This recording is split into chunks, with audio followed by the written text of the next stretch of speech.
예, 다른 신을 섬기는 자는 반드시 죽이라고 했죠. 그리고 목적이 14장 2절에 너희 하나님 여호와의 성민이기 때문에 그렇다라고 얘기를 합니다. 자, 여호와 하나님의 성민이기 때문에 14장 3절부터 백성들을 성민으로 만들어 주세요. 성민으로 관리하는 방법이 뭐냐 하면 먹는 거, 또 그 다음에 고기, 그 다음에 새, 이미 레위기서에서 알려주셨던 방법인데요. 여기서는 무슨 내용 다음에 나오는 거죠?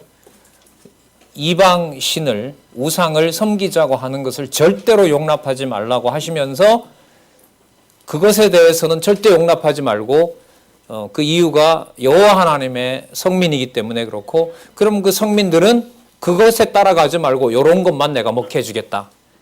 딱 연결이 되죠. 맞죠? 절대로 용납하면 안 되는 거, 반드시 지키도록 해주시는 거, 절대로 용납하지 못하게 하는 거, 반드시 여호와 하나님의 성민으로 보호하시겠다는 거. 그래서 백성을 성별하게 하시는 법령을 주시는 거예요. 연결되죠? 네. 그 흐름을 한번 잘 보셔야 돼요. 왜 이방 선지자 죽이라고 한 다음에 백성들에게 규례를 주시느냐? 아까 결론이 뭐라고 나왔어요? 내 여호와 하나님의 누구다? 성민이다. 그 성민 관리를 해주셔야죠. 먼저 식물로서 성별시키는 거예요. 진짜 진짜 엄청난 논리입니다. 이 탁월한 논리고요. 몇백 가지만 성경에 나타나 있는 순서만 머릿속에서 이게 돌아가도요, 이렇게 기억이 나도 여호와라는 눈으로 세상을 볼 수 있는 거죠. 여기까지 배웠던 지식들이 수백 수천 가지가 전부 내 먹고 살고 내 편하고 내 위주로 전부 조작이 되어 있으니까 이 판을 여러분 바꿔주셔야 되는 거죠. 좀 나온 김에요. 유대인들이 그게 수천 년 동안 모세의 율법 중심으로 판이 굳어져 있는 거예요. 그걸 그리스도가 와서 뭐 하시냐 하면 판을 바꿔버리는 거죠. 판을 바꿔버려요. 그러니까 한두 군데의 보수공사가 아니라 뭐 하는 거죠? 노아 시대 때처럼 심판을 해서 완전히 갈아엎고 모든 천지의 언약 백성들의 영혼부터 다시 그 프로그래밍을 하는 거예요. 컴퓨터 바꿀 때 다 그냥 바이러스 들어갔으면 어떻게 됩니까? 다 밀어버리고 깨끗하게 청소한 다음에 거기서 새로 이렇게 프로그램을 만드는 것처럼 여호와 하나님께서 지금 그 준비를 모세의 마지막 글을 통하여 가나안 땅에 들어가서 내 성민, 내가 준비한 이 성민을 내가 원하는 땅에 두고 내가 왕이 되겠다라는 사실을 알려주는 내용이 여러분의 신명기서입니다. 마치 유언서의 성격이 강하죠. 온갖 것을 총력을 다하여 창조부터 지금까지 이야기를 백성들에게 내 백성이다, 이런 민족 없었다. 자, 그걸 지금 집중을 시키고 있어서요, 14장 3절부터 29절까지 함부로 모든 것을 막 먹지 마라. 자, 성민이 먹을 수 있는 정결한 짐승들에 대해서 알려줍니다. 4절에 보시면 좀 넘어가도록 할게요. 이런 것만 보고 소, 양, 염소, 사슴, 노루, 불그스름한 사슴, 꽃사슴인가요? 산염소, 볼기, 흰 노루, 뿔긴 사슴, 산양, 이거 전부 가나안 땅에 들어가야 이제 줄 거거든요. 이거 이제 먹을 때. 그 다음 7절부터 이런 새김질하거나 이런 것은 먹지 못하라고 그렇게 얘기를 합니다. 예. 자, 그 다음에 어족과 조류에 대해서도요, 14장 9절에 보면 물에 있는 어족을 얘기하죠. 그죠? 그 다음에 11절에 보면 정한 새 나오죠. 그죠? 조류. 자, 19절에 보면 무릇 날기도 하고 기어 다니기도 하는 것은 너희에게 부정하니 너희는 먹지 말지니라. 이게 전부요, 이방 백성들이 먹는 것과 구별을 시키는 거죠. 너 왜 그거 안 먹어? 여호와 하나님께서 이건 부정한 음식이라고 했어. 왜? 우리는 여호와의 성민이니까. 이렇게 되는 거죠. 뭐라고 물으면 여호와의 성민이니까. 에베소서에 있는 말씀으로 보면 무장됐기 때문에 뭘로요? 창세전 여호와의 성도로, 택하신 자로, 내가 성도기 때문에 먹지 못하게 하는 거죠. 그래서 여러분 그게 투쟁에 있어서 너무너무 중요하잖아요. 세속주의와 적그리스도. 맞죠? 세속주의, 배격, 그 다음 적그리스도, 배척. 맞죠? 예, 바로 이제 히브리서와 연관이 됩니다. 히브리서부터 시작되는 투쟁과 바로 연관이 되고, 물론 양육하고도 연관이 됩니다. 이유는 아까 이미 나왔었는데 여기서 또 한 번 확인해요. 너희들이 누구기 때문에? 자, 14장 21절 보세요. 참 이 성경의 이 반복 구조 있죠. 반복 구조. 강론집에 이런 반복 구조. 두 번째 단락 창세전 언약, 세 번째 단락 창세전 언약에 근거해서 역사적 사실로 성취되었다. 이것이 바로 여호와 하나님께서 성경을 계시하고 기록하는 목적입니다. 그래서 여러분들 아까 몇 번 말씀드렸던 게 다음에 가면 어디 뭐 다니엘에 나온다, 히브리서에 나온다, 요한계시록 끝에 나온다. 이게 여러분들 제가 구성한 건 아니고요. 일권 강론 개정판을 보면서 저는 확증을 해본 겁니다. 물론 전할 때는 다 책임을 제가 져야 되는 거고요. 어떤 한 개념을 보더라도 진짜 하루라도 빨리 어떤 성경을 보더라도 창세전 여호와 하나님에 근거해서 성경에 나타난 모든 개념들을 여기 오신 우리 선배들 또 우리 동역자들 그렇게 성경을 보실 수 있기를 저도 바라고요. 꼭 그럴 날이 하루라도 좀 빨리 왔으면 그래서 이 사람들 먹고 마시고 독주까지 막 취하도록 먹을 수 있었던 것처럼 성령께서 감동으로 기록해 놓은 말씀이 마지막 이 이방 시대에 우리들에게도 좀 있었으면 좋겠다 이런 간절함으로 말씀을 드립니다. 21절 너희는 너희 하나님 여호와의 무엇이라? 아까 몇 절에 나왔었죠? 14장 2절에 나왔었습니다. 시작할 때 그렇게 시작했고요. 마칠 때도 그렇게 마치는 거죠. 창세전에 언약한 대로 역사적 사실을 통하여 이렇게 이루어졌다. 똑같은 거죠. 뭐 하게 하려고? 경외케 하려고. 그래서 여러분 강론집 구조를 따라가는 것이 특히 강론집 1권의 구조를 따라가는 것이 성경을 기록하게 한 하나님의 의도와 목적을 따라가는 겁니다. 이 말은 상당히 인간적으로 오해를 낳을 수도 있습니다. 정답이다. 성경 강론 총서가. 계시를 계시로서 이해하게 되는 정답이다. 이게 얼마나 부담스러운 얘기예요. 그래서 그렇게 공부하는 분들도 있더라고요. 이 저자가 틀을 짜놓고 성경을 거기다 다 끼워 맞춘다. 그게 맞는지 아닌지 내가 확인해 보려고 공부해라. 해라. 나도 해봤으니까 그렇게. 말리지는 않습니다만은 그 시도의 어떤 바른 열매가 그렇다면 창세기부터 계시록까지 전부 여호와 하나님의 계시로 기록된 말씀이다. 그 구조를 성경신학 총서를 통해서 확인할 수 있으면 진짜 좋겠죠. 이미 2000년 전에 배설물로 끝나버린 서양 학문을 그리워하고 좋아하고 제가 그런 일에 수억을 썼지 않았습니까? 그렇게 보면 참 감사한 거죠. 그 대안을 이렇게 시간을 낭비하지 않고 공부할 수 있게 된 게 말이죠. 자, 그 다음에 먹는 거 중에서 여러분 아까 레위와 함께 먹으라 그랬죠. 그죠? 그러니까 먹으면서도 마음껏 취하면서도 누구를 기억하게 하세요? 여호와를 기억하게 하시는 거죠. 그게 지금 여기 나와요. 22절. 너희는 마땅히 매년에 토지 소산의 11조 여기 땅 언약 포함되어 있죠? 맞죠? 토지 소산을 먹으려면 들어가야 될 거 아니에요. 23절 또 강조합니다. 내 하나님 여호와 앞 곧 여호와께서 그 이름을 두시려고 택한 곳 교회죠. 신령한 하나님의 교회입니다. 하나님의 곳은 틀림없이 있습니다. 양식을 함께 먹을 성령의 교통하심이 함께하는 교회는 이거는 필연적인 약속입니다. 반드시 옵니다. 거기에서 11조 우양에 처음 난 것 먹고 목적이 그 다음 나와요. 23절 끝에 내 하나님 여호와 경외하기를 뭐 하라고? 항상 배우라. 집에서는 강론 들려주고 행위에서는 택한 곳에 가서 즐기고 먹고 안식일 날은 일하지 않고 준비된 것 먹게 하시고 그렇게 해서 여호와 하나님을 경외케 하려 하는 것이라.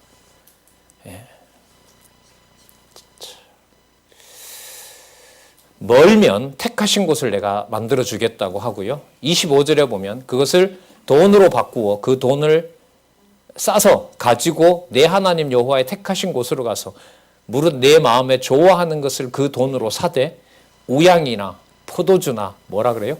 독주 등 무릇 내 마음에 원하는 것을 구하고 거기 내 하나님 여호와 앞에서 너와 내 권석에 함께 먹고 즐거워할 것이며 내 성읍에 거하는 유대 레위인은 너희 중에 분깃이나 기업 없는 자 또한 버리지 말지니라. 여기 보면 여러분 가정교회 나오죠. 친족교회 나오죠. 이웃교회 나오죠. 전체가 전부 교회에 대한 예언과 여러분 예표이고 약속이라고 할 수 있습니다. 여러분 나중에 마태복음 마가복음에 가면요. 예수님께서 뭐라고 하냐면 유월절 때 드리기 위해서 준비되어있는 장사치들을 전부 딜로 엎어버리죠. 그거는 너무너무 의도된 겁니다. 왜요? 말라기서에 보면 더 이상 뭐 안 받겠다고 공표를 하죠. 재물 안 받겠다. 이미 무효화된 거죠. 그러면 유대인들이 봤을 때 대안이 뭐냐? 너 대안이 있냐? 있다.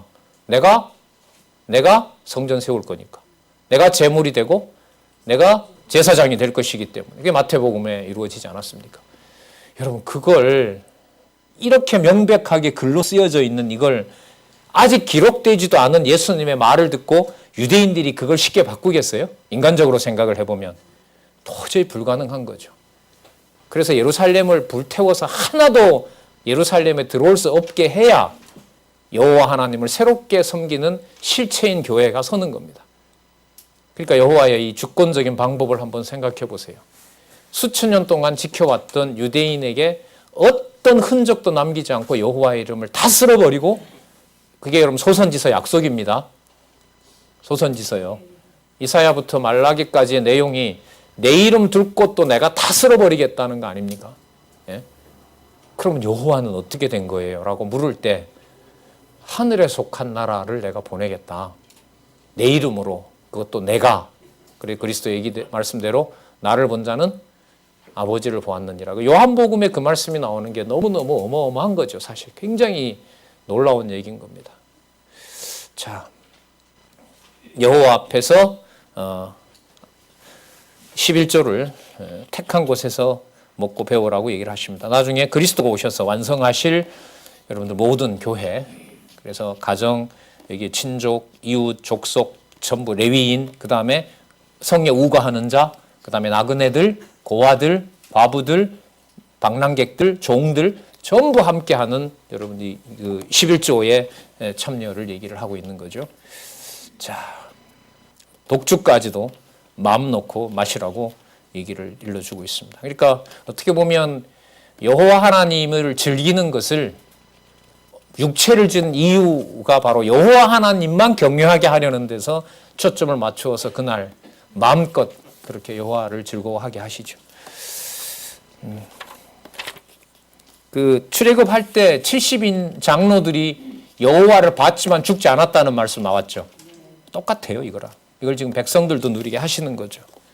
그래서 여러분 아까 은혜와 평강이고 진리의 자유라는 말씀 여러분 잘 아실 것입니다. 그리고 꼭 3년 끝에 11조를 꼭 먹도록 합니다. 매 3년마다 객과 고아와 과부를 버리지 말고 그대로 꼭 챙기라고 얘기를 합니다. 자, 매 3년 끝에 그 해 소산의 10분의 1을 다 내어 성읍에 저축하여 내 분기 중에 기업이나 분기시나 기업이 없는 레위인, 그 다음에 성중에 우거하는 누구죠? 객. 너희들이 객되었다는 거 염려하라는 거죠. 그 다음에 고아 같았던 너희들이 신세를 기억하라는 거고요. 과부들 마찬가지죠. 남편 없는 여자가 휘둘리고 온몸이 망가졌던 그걸 기억하라고 하는 거죠. 배부르게 하라. 목적은 그리하면이 아니고요. 목적은 내 하나님 여호와께서 손으로 하는 범사에 너희에게 뭘 주시고자? 복을 주시고자 합니다. 레만 나오죠? 레만. 그리스도께서 이 참 요한복음 아주 적절하게 여러분들 설명을 하고 있습니다. 1127페이지 내가 곧 생명의 떡이니 내게 오는 자는 결코 줄이지 아니할 것이요 나를 믿는 자는 영원히 목마르지 아니하리라. 그래서 요한복음의 특징은 세상이라는 말이 많이 나오죠. 요한복음의 세상은 유대인 중심이 끝나버린 실체를 강조하는 말이 요한복음에 나타나는 세상입니다. 다른 데는 그런 말 많이 안 나와요. 근데 요한복음의 세상은요, 두 가지로 보셔야 되는데, 세상을 심판하러 왔다라고 했을 때는 심판주로서 얘기하는 거고요. 나를 믿는 자는 내가 세상을 이처럼 사랑하사 그렇게 하셨을 때는 유대인을 포함한 여기 누구까지 포함하는 객, 고아, 전 하나님의 자녀를 포함하는 의미에서 세상을 말하는 겁니다. 그 두 가지를 동시에 보셔서 구주도 되시고 심판주도 되실 메시아에 대한 예표로 보시면 됩니다. 그걸 말씀이 증거되는 곳에서 그게 확연히 드러나죠. 몇 분이면 돼요. 여호와 하나님의 주권과 여호와 하나님의 인간의 자유의지가 양립할 수 없고 모든 것이 하늘에서 정하신 여호와 하나님의 뜻대로 작정된 대로 계시된다는 말씀이 성경 본문을 통하여 몇 분만 증거되면 그 그게 받을 자인지 받지 않을 자인지를 구분하십니다. 성령께서. 예. 무서운 게 없죠. 말씀은 살았고 뭐라 그럽니까? 운동력 있다. 말씀 잘 아시잖아요. 자, 그러면서 또 하나는 뭐냐면 형제에게 같이 사는 형제에게 돈이 없어서 그 사람에게 뭔가 저당을 잡힌 거라면 반드시 면전이 될 때는 아무것도 취하지 말고 돌려보내고, 돌려보낼 때 그 사람 수중에 아무것도 없으면 아무것도 없게 하지 말고 챙겨서 보내서 그 사람이 농사 지을 때까지, 소출이 날 때까지 그 사람을 돌보도록 하라. 이런 말씀이 여러분 그 다음에 나와요. 면제년을 지켜서 뭐 할 것을? 성별시킬 것을 얘기합니다. 형제와 이방인에게 매 7년의 면제년을 지키도록 하시는 내용이 나옵니다. 자, 거기 보시면 1절, 2절 끝에 보세요. 그 이웃에게나 그 형제에게 뭐 하지 말라 그래요? 독촉하지 말지니 이 해는 누구의? 여호와의 면제년이라 칭함이라. 13절에 보면 누구에게는 이방인에게는 내가 독촉하려니와 내 형제에게 꾸인 것은 내 손에서 뭐 하라? 면제하라. 죄송합니다. 이방인에 대한 규례는 좀 다릅니다. 빨리 내라. 빨리 가져와라. 하지만 누구에 대해서는? 형제에 대해서는 그 소유권을 손대지 말도록 하시는 거죠. 자, 그리고 5절에 만일도 마찬가지요. 만일도 뭐뭐 할 때 이런 말입니다. 내가 내 하나님 여호와의 말씀만 듣고 내가 오늘날 내게 명하는 그 명령을 다 지켜 행할 때에는 이런 말입니다. 그럼 앞에하고 연관이 되죠.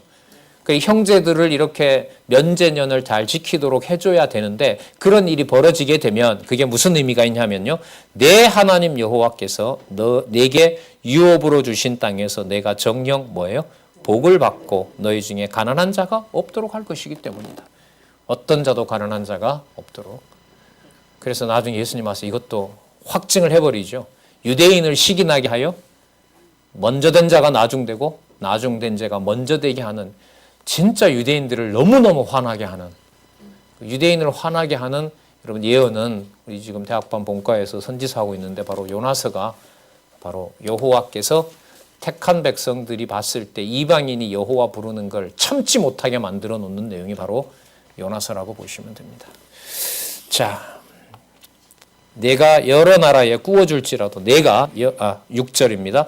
내 하나님 여호와께서 내게 허락하신 대로 내게 복을 주시리니 내가 여러 나라에 꾸어줄지라도 너는 꾸이지 아니하겠고 내가 여러 나라를 치리할지라도 너는 치리함을 받지 않게 될 것이라. 그러면서 가난한 자들이 뭔가를 요구할 때는 절대로 공수로 빈손으로 보내지 말라고 하는 말씀을 또 한번 해줍니다. 자, 7절에 보면 가난한 형제가 너와 함께 거하거든 나오죠? 그죠? 예. 그 마음을 강팍해 하지 말고 손을 움켜쥐지 말고 반드시 내 손을 그에게 펴서 그 요구하는 대로 쓸 것을 넉넉히 주어라 라고 얘기합니다. 여러분, 내 이웃을 사랑하고 내 하나님을 사랑하고 내 이웃을 내 몸과 같이 사랑하라. 우리가 할까요? 여호와께서 하게 하실까요? 그죠. 지금 이 내용이에요. 어디에 가면? 약속의 땅에 가면 이렇게 되는 겁니다. 그래서 여러분 이런 내용들이 나중에 또 데살로니가 전후서의 근거가 됩니다. 내 할 일 하고 남의 일을 돌보는 거. 일하기 싫은 자는 먹지도 못하게 하는 거. 다 그렇게 이루어지는 거죠. 예. 자, 삼가 너는 마음에 악한 생각을 품지 말고 곧 이르기를 제7년 면제년이 가까웠다 하고 내 궁핍한 형제에게 악한 눈을 들고 아무것도 주지 아니하면 그가 너를 여호와께 호소하리니 내가 죄를 얻을 것이니라. 막 7년이 다가오니까요. 7년 막판에 가서 있는 거 싹 뺏어 오려고 막 숨겨놓은 것까지 딱 뒤져가지고 그 짓 하지 말라는 거죠. 예. 10절 너는 반드시 그에게 구제할 것이요 구제할 때는 아끼는 마음을 품지 말 것이니라. 이로 인하여 내 하나님 여호와께서 내 범사와 내 손으로 하는 바에 내게 복을 주시리라. 손해가 아니다라는 거죠. 땅에는 언제든지 가난한 자가 그치지 아니하겠는고로 내가 내게 명하여 이르노니 너는 반드시 내 경내 내 형제의 곤란한 자와 궁핍한 자를 내 손에서 내 손을 펼치니라. 자비 아량이라 그러죠. 아량이라는 게 이게 팔 아니에요. 팔. 그렇게 내미는 걸 말하는 겁니다. 그리고 돌려보낼 때도 이 땅도 돌려줘야 되는데 먹을 것까지 챙겨주면 속이 상하겠죠. 그렇게 하지 말라는 거죠. 자, 형제가 종되었을 때 제7년에 자유케 하는데요. 자, 볼까요? 18절로 바로 가서 볼까요? 14절 먼저 볼까요? 내 양무리 중에 타작 마당에서와 포도주 틀에서 그에게 후히 줄지니 곧 내 하나님 여호와께서 내게 복을 주신 대로 그에게 줄지니라. 자, 요 하나님 기억하게 하시는 거고요. 15절 애굽 땅 종되었던 것과 내 하나님 여호와께서 너를 속하였음을 기억하라. 그를 인하여 내가 오늘날 이같이 내게 명하노라. 그런데 종이 만일 너와 네 집을 사랑함으로 너와 동거하기를 좋게 여겨 네게 향하여 내가 주인을 떠나지 않겠노라 하거든 송곳을 취하여 그의 귀를 문에 대고 뚫으라. 왜냐하면 그가 영영이 내 종이 되고 내 여종도 일례로 그렇게 할지니라. 이거 앞에 성결교리에 나왔었죠? 네, 그런 내용들을 이제 약속의 땅에 들어가서 반드시 이루라고 하는 내용을 알려주고 있습니다. 조금은 구조가 다른 방식이지만 더 확증하는 내용이 여러분들 신명기 5장에서부터 26장까지라는 것을 확인하시기 바랍니다. 18절입니다. 그가 6년 동안에 품꾼의 삭세 배나 받을 만큼 너를 섬겼은즉, 그렇죠? 땅도 내 건데 내게 아닌 게 된 거고 열심히 해서 또 주인의 부도 늘려줬고 그를 너와 자유하게 하기를 어렵게 여기지 말라. 왜냐하면 내 하나님 여호와께서 너희 범사에 복을 주시려고 하시기 때문에 그렇다. 범사에 복 준다. 범사에 감사케 하신다. 이렇게 나옵니다. 자, 이 부분을 여러분들 1, 3, 4에 가면 예수께서 오셔서 억눌린 자, 죄의 종노릇하는 자, 애통하는 자, 뭐 예수님 자신도 해당되지만은요, 심령이 가난한 자, 그런 자들에게 자유함을 주시겠다는 마태복음 11장 28절 수고하고 무거운 짐진 자들아 다 내게로 오라 내가 너희를 쉬게 하리라. 안식하게 하신다는 거죠. 자기가 하던 모든 일들을 종이든 이방인이든 나그네든 다 내려놓고 여호와 하나님만 경외하게 되는 것이 여러분 그게 바로 안식입니다.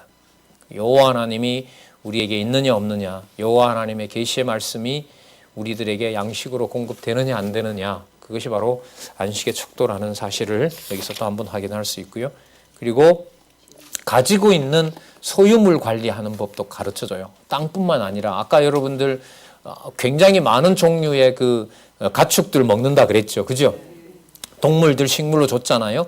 이런 부분들은 이 레위기서나 이런 데는 선명하지 않아요. 많지는 않죠. 여기서 이제 선명하게 코앞에 이제 가나안을 딱 보면서 일러주세요. 자, 19절에 보면 23절까지 첫 새끼는, 이 첫 새끼 중에서 여러분 온전한 것을 말해요. 온전한 첫 새끼는 여호와께 드려 택한 곳에서 먹으라고 명합니다. 흠이 있는 것은 하나님 앞에서는 안 되고요. 성중에서는 또 같이 먹으라고 또 그렇게 알려주세요.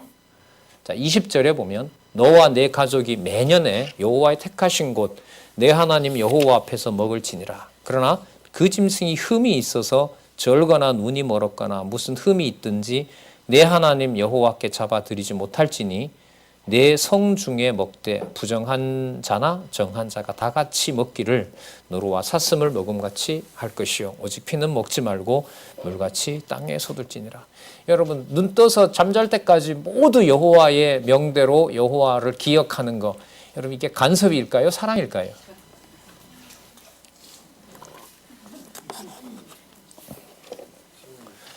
복은 사랑이고 저주는 사랑이 아니죠. 이게 인간적인 판단이고요. 복과 저주를 통하여 여호와 하나님을 경외하게 한다는 것이 정답입니다. 간섭이고 성령께서 깨닫게 하지 않으시면 간섭이 되지만 성령께서 깨닫게 하시면 바로 여호와의 무슨 성요? 자비성. 무자비하게 보이는 여호와의 주권이 여호와의 자비성으로 교훈을 하고 계신 거죠. 그래서 참 뭐 인간이다 보니까 어쩔 수는 없는데요. 그 바울 보면 그 전도지가 두 곳이었잖아요. 아가야 반도와 먼저 아시아 반도죠. 에베소 교회를 중심으로 한 아시아와 이쪽에 북쪽에 있었던 이른바 아시아 반도요. 뭐 아시아는 원래 에베소나 그쪽 지역을 일컫는데 어쨌든 갈라디아나 길리기아나 부르기아나 그쪽에 있었던 그 본도 밑에 있는 요즘 말하면 터키 땅 전체 아시아 지역, 물 건너 있는 아가야 반도, 마게도니아 반도. 나중에 로마 감옥에 갔을 때는 아시아 교회가 다 버리고 아가야 교회는 바울을 배반하고 있었고, 남아있는 사람은 지난번에 우리 영상 보셨지만, 그래서 제가 다 끝까지 못 봤는데 다음에 좀 더 보고 평가를 하도록 하죠.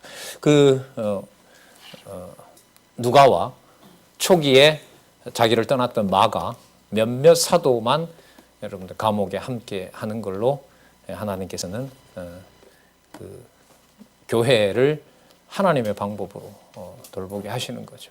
그러니까 인간적으로 보면 목회를 성공한 거예요, 실패한 거예요?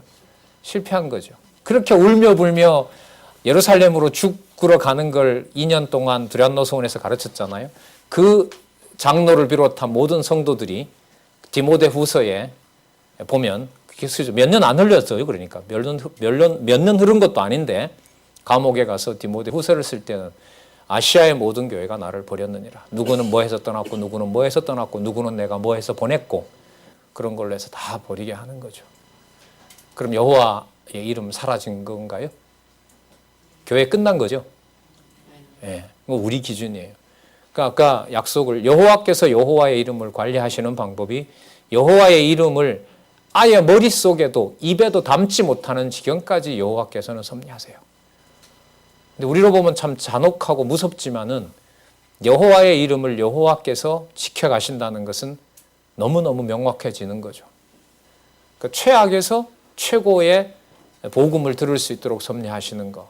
그게 여러분 여호와 하나님께서 지금 마지막 모세를 통하여 마지막 글을 통하여 이스라엘 백성들에게 여호와를 알려주시는 거죠. 자, 그리고 유명한 이제 절기를 소개하게 되는데요. 매일 이런 일들을 바탕으로 여러분들 유명한 유월절, 아비볼에 지킬 유월절에 대해서 알려주십니다. 볼게요. 전 민족이 지키는 거죠. 거기도 마찬가지예요. 2절에 보시면은 1절, 2절 한번 읽어볼게요. 아비볼을 지켜 내 하나님 여호와의 유월절 예식을 행하라. 자, 소위격을 전부 붙이고 있죠. 여호와 하나님의 유월절. 이는 아비볼에 내 하나님 여호와께서 밤에 너를 애굽에서 인도하여 내셨습니다. 누가 인도하셨다고요?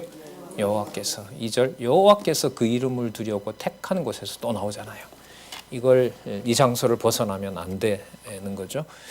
자, 4절에 그 7일 동안에는 내 사경 내에 동서남북 내에 누룩이 보이지 않게 할 것이요 또 네가 첫날 해질 때에 제사 드린 고기를 밤을 지내 아침까지 두지 말며 유월절 제사를 내 하나님 여호와께서 내게 주신 각성에 드리지 말고 오직 내 하나님 여호와께서 그 이름을 두시려고 택한 곳.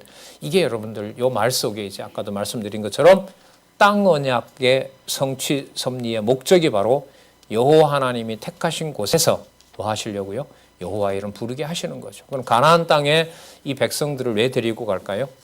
여호와 하나님을만 부르게 하시려고 하는 거죠. 이게 계속 강조가 돼요. 보시면 7절에도 보시면요. 내 하나님 여호와께서 택한 곳 이렇게 나오죠. 그죠? 6절에도 내 하나님 여호와가 택한 곳 이렇게 나오죠. 아까 2절에도 보면 여호와께서 그 이름을 두시려고 택한 곳. 자, 틀림없는 땅 언약 성취 섭리와 직결됩니다. 8절 너는 6일 동안은 무교병을 먹고 제7일에 내 하나님 여호와 앞에 성회로 모이고 아무 노동도 할지 말지니라. 그래서 돌아온 그 안식일에 모든 것을 쉬고 이제 그 다음부터 이제 다시 또 일하게 되도록 그렇게 합니다. 뿐만 아니라 여러분 그 첫 수확이 시작되는 오순절 혹은 맥출절 혹은 초실절 여러 가지로 불리는 거죠. 자, 그래서 7주를 계수하여 10절에 볼게요.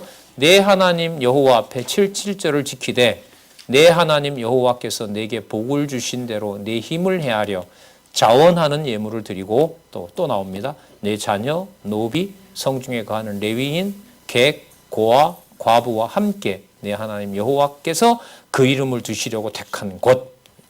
신명기 여러분들 어쨌든 12장에서부터 18장은 핵심 구절 내 하나님 여호와께서 그 이름을 두시려고 택한 곳. 그곳에서 여호와의 이름을 누가 정한 방식대로 여호와 하나님께서 정한 규례대로 드리게 하신다. 교회는 여러분 어떻게 했습니까? 진리의 말씀 들어가나 나가나 그것이 가족이든 친지든 친척이든 이웃이든 양육이든 은사든 모든 교회가 진리의 말씀을 통하여 신령한 복을 누리게 하시는 바로 여호와의 글쎄요 마지막 섭리라 그래야 될까요? 이 극동에서 우리들은 세계로 퍼져나가고 있는 말씀을 보고 있습니다. 자, 마지막 수장절, 그죠? 1년 농사 다 이제 마감하면서 택한 곳에서 수장절 혹은 초막절을 지키며 즐거워하라고 명합니다. 여기도 다 참석하고요. 15절에 보면 내 하나님 여호와께서 택하신 곳에서 또 나오죠. 너는 7일 동안 내 하나님 여호와 앞에 절기를 지키고 내 하나님 여호와께서 내 모든 물산과 물건의 그 산물 내 손을 댄 모든 일에 복 주실 것을 인하여는 온전히 즐거워할지니라. 너희 중 모든 남자는 1년 3차 무교절, 77절, 초막절. 무교절은 며칠 7일 동안 8일 동안 지키는 거고요. 그다음에 그로부터 칠순되는 그 77절이고요. 오순절이고 초막절에 내 하나님 여호와의 택하신 곳에서 또 얘기를 합니다. 여호와께 보이되 공수로 여호와께 보이지 말고. 왜 공수가 아니에요? 준 걸 풍부하게 줬으니까. 맞죠? 네, 그걸 가지고 자, 각 사람이 내 하나님 여호와가 주신 복을 따라 그 힘대로 물건을 드릴지니라. 이 말은 반드시 가나안 땅에 들어가면 들어갈 것이고 들어가서 뭐 주실 것이다? 복 주실 것이다. 그리고 택하신 곳이 있을 것이며 거기에 거하는 모든 자들이 여호와 하나님을 경외케 하신다. 방법은 이제 다음에 나옵니다. 28장 이후로 가면 28장이라든지 30장에 가면 뭐로? 다시 한번 복과 저주라는 방식으로 내가 이루어갈 것이다. 근데 이건 이미 약속되어 있죠. 그린심산과 에발산에서 이 땅은 강을 건너야 있습니다. 그 땅의 약속을 이미 우리가 신명기 몇 장이었었어요? 11장에서 해주고 있기 때문에 그 약속을 하나님이 이렇게 규례와 또 율례에 대해서 명하신 다음에 또 한 번 그걸 확정해 주고 있는 거죠.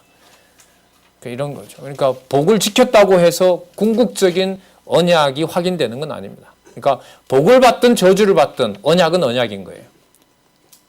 에덴 동산에서 내가 쫓기더라도 에덴 동산에서 너가 쫓기더라도 언약은 보존돼요, 안 돼요? 되죠. 예. 복과 저주는 근본적인 여러분들 언약 자손에게 해당되는 그 근본적인 복은 아닙니다. 그걸 이루는 방식이 뭐 하기도 해서 지키게 해서 뭐도 하지만 복을 받게 되고 형통하게 되지만 우리가 볼 때 형통하게 되지만 또 지키지 않게 해서 뭐 한다?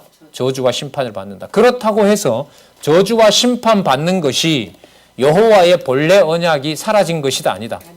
오히려 저주받는 그 현장에서 오직 남는 것은 우리의 행위가 아니라 행위대로 받은 것이 아니라 은혜로 받은 여호와의 뭐만 언약만 여호와의 이름만 남겨지게 되는 것이기 때문에 어떤 면에서 보면 복이라고 하는 것이 바로 여호와의 언약만 남게 되는 아주 중요한 하나님의 섭리 방법인 거죠. 인생 왜 이렇게 꼬이고 이 정도까지 몰렸느냐? 어떻게 보면 하나입니다. 주 예수 그리스도께서 머리 되셔서 여호와 하나님의 아들로서 받은 기업이 무엇인가를 창세전으로 접속하게 하는 진짜 여호와 하나님의 놀라운 사역이 바로 그 순간이라고 생각을 합니다. 자, 여러분 그런데 이 지금까지 얘기했던 것 좀 있으면 모세가 죽어요? 아니면 죽죠? 같이 못 들어가잖아요. 그럼 이걸 누가 수행을 해요? 여호와께서. 물론 맞아요. 여호와께서 수행을 하시는데요. 여호와께서 이제 수행하신다고 했으니까 모세가 없는데 어떻게 수행하지요라는 게 질문이 되잖아요. 안 그래요? 모세가 이렇게 죽으면 물론 여러분 여호수아를 아직까지 여러분들 부르지는 않았거든요. 정식으로 이제 여호수아 1장에 가면 이제 나오지만은요. 자, 그 다음에 여러분들 그래서 무슨 규례가 나오나 보세요. 그렇죠. 이렇게 논리적이에요. 진짜. 무슨 장 하겠어요, 진짜. 이 성경 볼 때마다. 이 논리적. 근데 교만하면 안 되죠. 논리적으로 명쾌해지는 것과 여호와 경외는 여러분, 저는 전혀 다른 문제라 생각합니다. 그러니까 지적으로 뛰어난 것을 지적으로 자랑하는 것이 여러분들, 성경신학이 이 어마어마한 지식 자랑은 아닙니다. 참 냉혹하죠. 그러니까. 그러면서 순수하고 엄격하고요.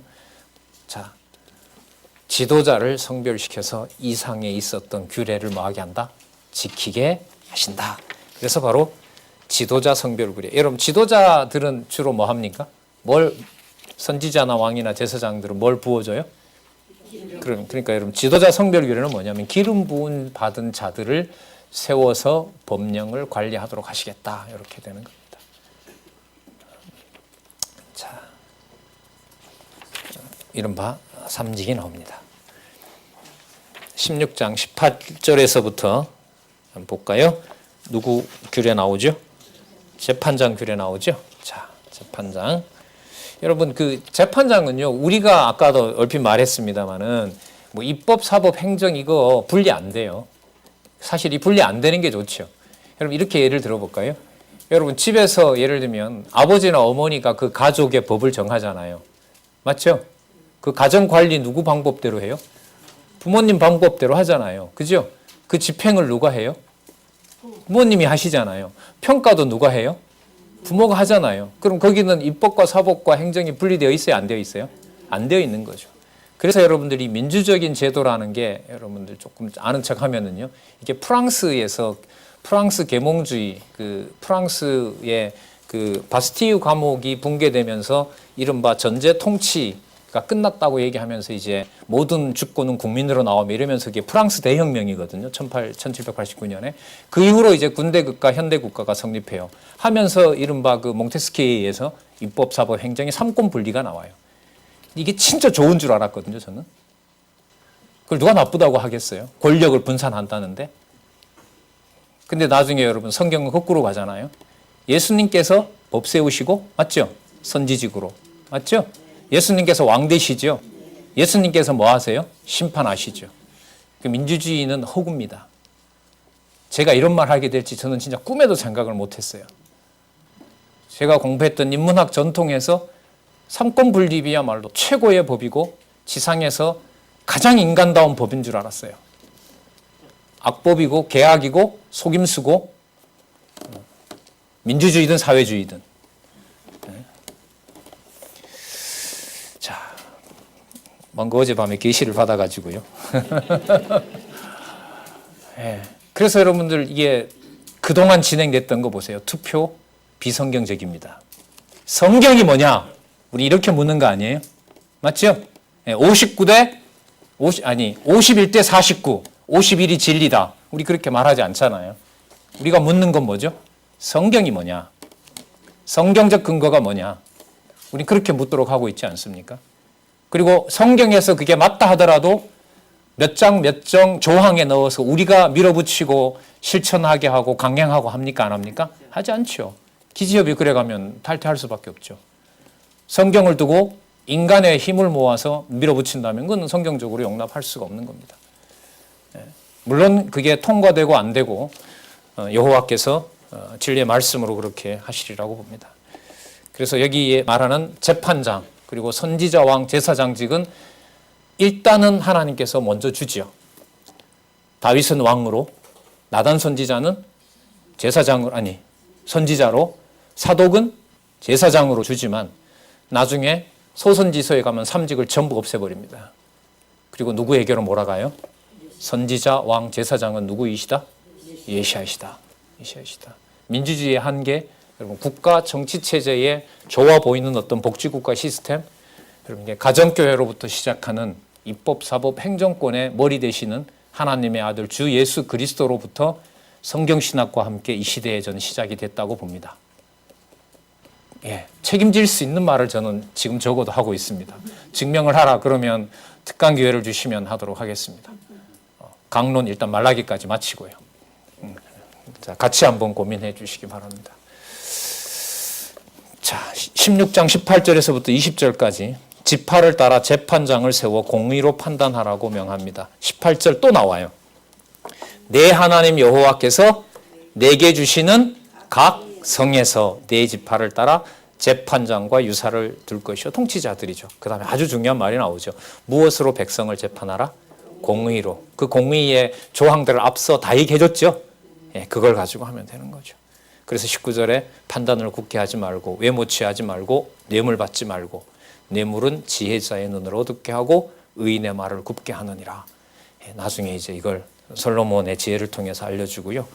그리스도께서 뇌물 하나도 안 받으셨죠. 왜? 어느 정도 선에서 타협을 하셔야 예수님도 좀 편하게 살 수 있는데 절대로 하나님이 용납 안 하게 하시죠. 정죄하고 전부 진노해서 나중에 예루살렘 성전도 전부 멸망시켜 버린다고 하셔서 약속대로 이루시잖아요. 20절 너는 마땅히 공의만 쫓으라. 왜냐하면 그래야 내가 살고, 그렇게 하는 이유는 내가 살고 네 하나님 여호와께서 주시는 땅을 얻을 수 있기 때문에 그렇다. 그리고 또 한 번 강조합니다. 그 재판장들이 철칙이 하나 있어요. 여호와 외에 다른 기준을 도입하면 될까요? 안 될까요? 절대로 안 돼요. 그게 우상을 세우지 말고 불결한 제물을 드리지 말라고 합니다. 그러니까 이 재판장의 가장 큰 권한은 뭐냐면요, 누구 이름이 훼손되는 걸 방지하는 거예요. 예. 그래서 여러분들 말씀드렸습니다만은 실체인 신약교회에서 얘기할 때 여러분 재판장은 성령께서 세우시는데요. 바로 그게 여러분 장로와 감독입니다. 장로가 따로 있고 감독이 따로 있는 게 아닙니다. 장로는요, 미리 진리의 복음을 먼저 들은 자, 그리고 신앙의 선배를 장로라 부르고요. 그 신앙의 선배인 장로가 하는 일이 뭐냐면 진리 감독이에요. 그래서 그게 분리가 되는 게 아닙니다. 목사라는 말은 없다는 거 너무나 잘 아시고요. 예, 그래서 이게 좀 앞으로 우리 같이 또 신문 가지고 고민하시는 우리 동료들도 있고요. 또 우리 성령자들도 있고 하지만 좀 더 명시적으로 글쎄요, 하나님께서 투쟁하게 하시면요, 개념 하나하나까지라도 제시를 하도록 하시지 않겠나 이런 생각이 듭니다. 자, 그 다음에 그리고 우상이나 불결한 제물 드리지 말라고 하는데요. 간단하게 볼게요. 21절 끝에 보면 자, 읽어볼게요. 얼마 되지 않으니까요. 내 하나님 여호와를 위하여 쌓은 단 곁에 아무 나무로다든지 아세라상을 세우지 말라 그러죠. 그 옆에다가 보란 듯이 세운 자가 누구였다고요? 예. 자, 그런데도 안 버려요. 그리고 그 많은 글을 쓰게 해요. 진짜 하나님은 인간적으로 불공평한 것 같아요. 자, 자기를 위하여 주상을 세우지 말라. 내 하나님 여호와께서 미워하시느니라. 무릇 흠이나 악질이 있는 우양은 내 하나님 여호와께 드리지 말지니 이는 내 하나님 여호와께 가증한 것이 됨이니라. 인간의 이방인으로서 인간의 이성을 가지고 어떻게 하나님이 좋아하는 선을 우리가 따라가게 돼요? 이게 진짜 가당키나 한 일이에요. 표면적으로 봤던 이것도 결국 그 유대인들은 매일매일 가르쳤는데도 뭐 이런 거 못 따르게 하는데, 이방인들은 받은 적도 없는 법을 언제 받았다고 그걸 여호와께서 좋아하는 걸 좋아하고 여호와께서 미워하는 것을 미워하겠어요? 거기에 어떻게 우리의 어떤 공로가 있고 우리의 노력이 바탕이 되겠습니까? 자, 그런 거 생각하면 이 모든 여러분 내용들이 장차 우리가 아시겠지만 열왕기에 가면 이것을 다 뒤집어져요. 처참하게 뒤집어 버립니다. 무섭게 뒤집어 버려요. 그래서 누구 이름을 감히 떠올리지 못할 정도까지 여호와의 이름을, 그리고 메시아를 보내시죠. 그리고 와서 이걸 딱 그대로 또 이루시지 않습니까? 그래서 우상이라든지 천체를 섬기는 자가 있으면 자기 의미대로 그 사람을 살인하려고 하는 의도가 있을 수 있잖아요. 증인을 세워서 그 자를 심판하라고 얘기를 하십니다. 그래서 넘어가면 다른 신이나 천체에게 절한 남녀를 죽이라고 명합니다. 그래서 악을 제하라고 그렇게 하죠. 자, 4절. 혹이 그 일을 내게 고함으로 내가 듣거든.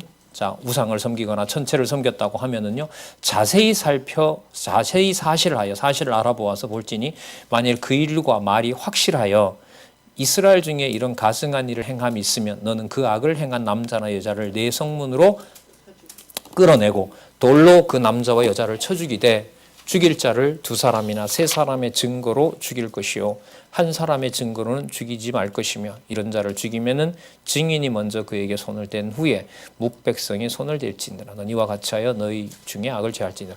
나중에 심판날이 되면 자기 스스로 하나님 앞에서 다 고한다 그러죠.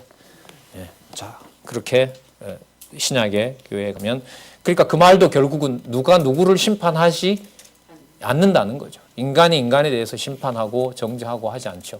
여호와 경외하기를, 여호와 살아계심을 증거하는 일이 시간 관리를 잘하도록 해서 진리만 전하도록 하는 것이 바로 교회의 양육이고 투쟁이라는 사실을 우리는 또 한번 생각할 수 있습니다.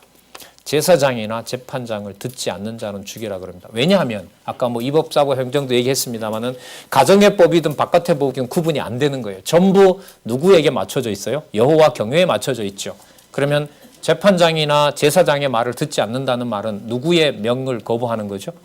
여호와의 말씀 안 듣겠다는 거죠. 그럼 그건 자기 백성이 여호와 백성 아니고자 하는데 그런 악에 대해서 용납할 수가 없는 거죠.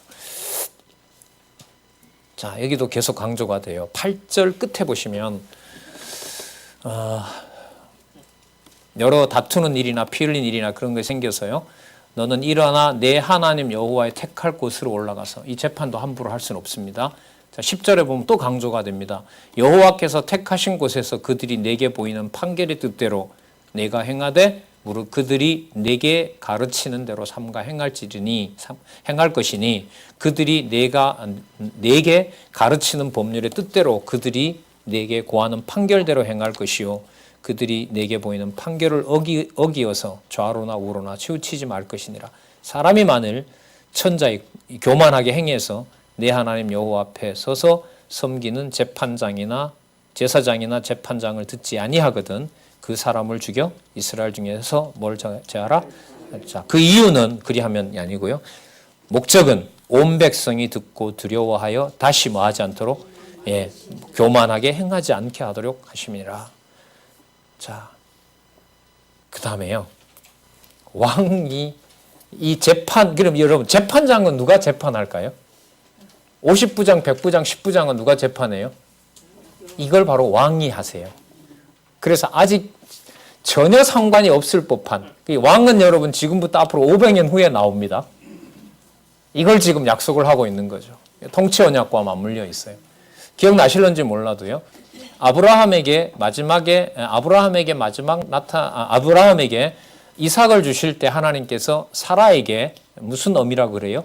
열국의 어미라고 하시면서 자손 땅 통치 언약을 다 확증해 주시는 거 보셨죠? 그러니까 여호와께서 지금도 이게 신명기가 거의 이제 첫 세대들이 끝나고 자손 언약, 땅 언약을 이루어 주는 과정에 여호와께서 뭘 하시냐면 통치 언약을 향하여 이미 여기서 약속을 해주고 있어요. 땅에 들어가서 땅 관리를 누가 하느냐? 내가 한다. 누구를 보내서 재판장을 세우고 또 누구죠? 왕을 세워서 이렇게 해서 그 다음에 왕의 성별 규례가 17장 14절부터 이후에 계속이 됩니다. 그래서 16장 18절부터 시작된요. 지도자 성별 규례는 백성을 성별하게 하는 여호와께서 준비해 놓은 방법이 누구를 세워요? 지도자를 세워서 자, 재판장부터 왕, 그 다음에 제사장, 선지자를 세워서 그 규례를 택한 곳에서 행하게 하셔서 누구를 경계토록 하신다? 여호와를 경계토록 하신다. 그래서 아무리 봐도 사람이 하는 건 없네요. 맞죠? 예, 기분이 별로 안 좋으시죠? 좋으세요? 예, 은혜와 긍휼이 있기 때문에 이게 하나도 거부 없이 우리에게는 받아들여지네요.